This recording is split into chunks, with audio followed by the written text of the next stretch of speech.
पहला क्वेश्चन है 178.675 में दोनों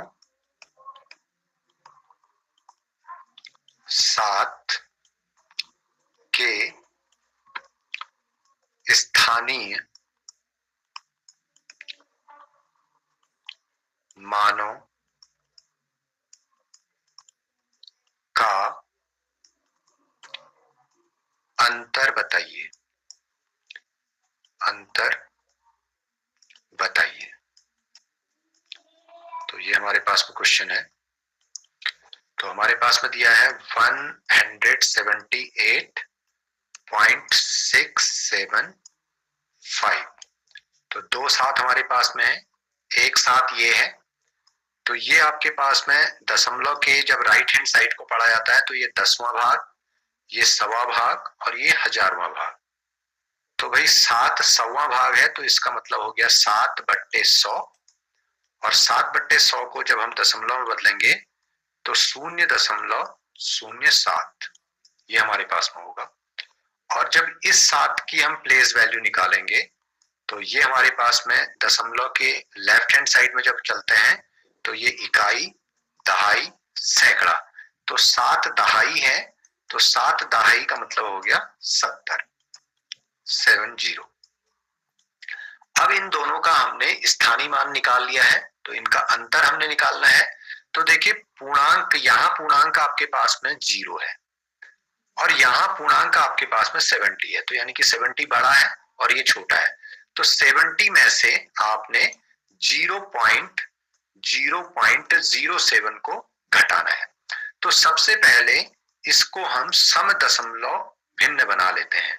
सम दशमलव भिन्न बनाते हैं तो हमने देखना है कि दशमलव के बाद 2 अंक है इधर, तो यहाँ ऊपर 70 के पास में हमारे पास में दशमलव है नहीं भाई, तो 70.00 इसको हम लिख लेंगे। और फिर हमारे पास में है 0.7 तो 0.07। तो ये हमने इन दोनों को सम दशमलव भिन्न बनाया क्योंकि 0.07 तो है ही दशमलव में। तो 70 जो पूर्णांक है इसको भी हम दशमलव में लेके आए तो 70.00 हमने इसको लिख लिया। अब हमने अंतर निकालना है यानी कि डिफरेंस। तो अंतर हमारे पास में क्या हो जाएगा, तो देखो 0 में से 7 नहीं जाता तो 10 में से, तो 10 हमारे पास में कहां से आएगा, यहाँ से इसको देगा तो ये 10, यहाँ से इधर जाएगा तो यहाँ 10, यहाँ से इधर जाएगा तो ये 10। 10 में से 7 गया 3, ये रहा 9 आपके पास में। 9 में से 0 आपने सब्ट्रैक्ट किया तो 9 रह गया, पॉइंट की जगह पे पॉइंट लग गया। फिर 9 में से 0 गया तो 9 और यहाँ से आपने एक यहाँ बोरो दिया था, उधार दिया था, तो ये रह गया 6। तो 69.93 ये आपके पास में आ गया। और दूसरा क्वेश्चन अगर हम इसी पे बात करें 69.93 को 10वें में सन्निकट कीजिए। को 10वें में निकटतम या सन्निकट राउंड ऑफ निकटतम कीजिए। यहां से हमारे पास में एक प्रश्न और बन रहा है कि इसको हमने 10वें में निकटतम करना है। तो भाई 10वें में अगर निकटतम करना है तो हमारे पास में क्या होगा कि हमने 100वां भाग देखना होगा। तो 100वां भाग हमारे पास में 3 है और 5 के साथ में इसकी तुलना की जाती है। 5 बड़ा है और 3 छोटा है। तो भाई इसकी जगह पे तो आपके पास में 0 रहेगा, 9 में कोई चीज ऐड नहीं होगी, ये 9 रहेगा, 0.9 ऐसी रहेगा और 6 ये रहेगा। तो 69.9 ये आपके पास में 10वें में आपने इसको सन्निकट कर दिया। अगर यही चीज ये कहता है, इसको दो तरीके से और ये प्रश्न को पूछता है आपके पास में, क्या वो प्रश्न रहेगा, दो तरीके से प्रश्न को इस तरीके से पूछा जा सकता है। नंबर 2 करके इसको नोट कर लीजिए। 69.93 को पूर्णांकित कीजिए। एक तरीका ये भी है, पूर्णांकित कीजिए। या तो ये कहेगा कि पूर्णांकित कीजिए, और या आपके पास में ये प्रश्न इस तरीके से पूछा जा सकता है कि 69.93 को इकाई में सन्निकट कीजिए, को इकाई में निकटतम कीजिए या सन्निकट कीजिए, निकटतम कीजिए। तो एक ही प्रश्न हमारे पास में दो तरीके से पूछा गया है, या तो इसको ये कहेगा कि इसको पूर्णांकित कीजिए और या कहेगा इकाई में सन्निकट कीजिए। तो भाई जब हमने इकाई में सन्निकट करना है तो ये हमारे पास में इकाई है, दशमलव के लेफ्ट हैंड साइड में हम चलेंगे तो इकाई दहाई करके हम चल रहे हैं, और दशमलव के जब राइट हैंड साइड में हम चल रहे हैं तो दसवां सवा करके हम चल रहे हैं। तो भाई हमने इसको इकाई में सन्निकट करना है तो हम 10वें भाग को देखते हैं। 10वां भाग हमारे पास में 9, और इसकी तुलना हम कर देते हैं 5 के साथ में। तो 5 के साथ में तुलना की तो हमने देखा कि भाई 9 बड़ा है और 5 छोटा है। तो उस केस में क्या होगा कि 9 की जगह पे हमारे पास में 0 हो गया, और इस 9 में हम +1 कर देंगे क्योंकि ये 9 जो है 5 से बड़ा है। तो 9 में 1 हमने जोड़ दिया तो 10 हो गया, और 6 में 1 हमारे पास में जो हासिल आया था उसको जोड़ा तो 7 हो गया। तो 70.0, और या फिर हम इसको कह सकते हैं 70। तो जो पूर्णांकित किया 69.93 को पूर्णांकित कीजिए तो वो 70 आपके पास में वैल्यू आ गई, और इकाई में निकटतम कीजिए तो इकाई में निकटतम करेंगे तो तब भी आपके पास में वैल्यू 70 रहेगी। तो इस तरीके से आपने इन क्वेश्चंस को देखना है। ओके, क्वेश्चन नंबर 3 पे हम बात करते हैं। क्वेश्चन नंबर 3 नोट करिएगा। क्वेश्चन नंबर 3 हमारे पास में इस तरीके से है, भाग के एक प्रश्न में, भाग के एक प्रश्न में किसी संख्या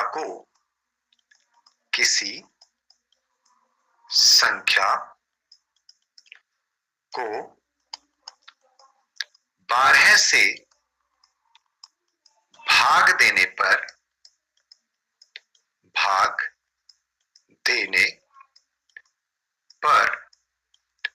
भागफल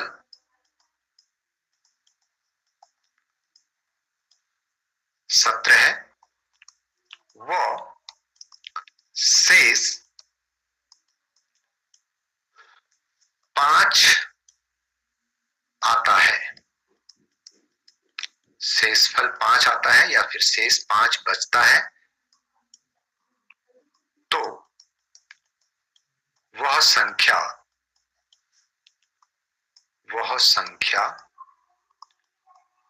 क्या होगी? ये हमारे पास में एक प्रश्न है। ओके, अब उसने क्या कहा, भाग का सवाल है भाई, तो हमने भाग का सवाल बना दिया। क्या कहा उसने, 12 से हमने भाग दिया, 17 भागफल आता है कह रहा है, तो भागफल यहां आता है, और शेष हमारे पास में 5 बचता है। तो वो संख्या क्या होगी, यानी कि ये संख्या हमने निकालनी है। तो इसको हम कहते हैं, इसको हमने कहा जाता है, इसको भाज्य हमने निकालना है। क्या चीज दे रखी है, जिससे भाग देते हैं वो भाजक कहलाता है, डिवाइजर। जो हमारे पास में भाग देकर आता है उसको हम क्वोशेंट बोलते हैं, यानी कि भागफल। ये आपके पास में भागफल हो गया, और ये आपके पास में रिमाइंडर हो गया जिसको हम शेष कहते हैं। ये हमारे पास में आ गया शेष और शेषफल। तो अब आपके पास में क्या फॉर्मूला बनता है, फॉर्मूला ये बनता है कि भाज्य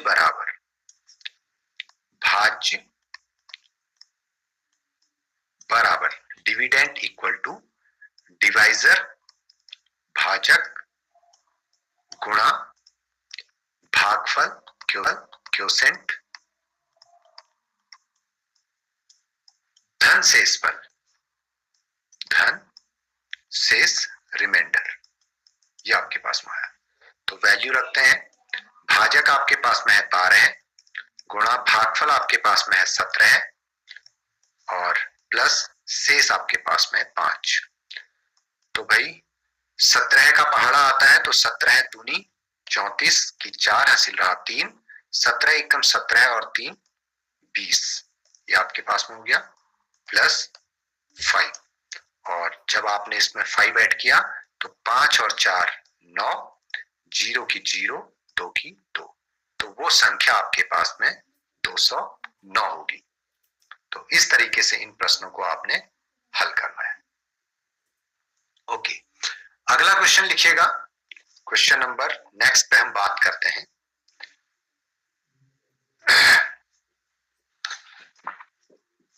लिखिएगा क्वेश्चन नंबर 4 हमारे पास में है। यदि 6, 5, x, 4, 15 का औसत यानी कि एवरेज का औसत 12 हो, 12 हो, तो x का मान बताइए। x का मान हमने बताना है। ओके, अब हम जानते हैं कि भाई औसत वाला क्वेश्चन हमसे पूछ रहा है, तो औसत का हम फॉर्मूला लगा देते हैं। सबसे पहले क्या हमारे पास में होता है? औसत यानी कि एवरेज, औसत बराबर राशियों का योग, राशियों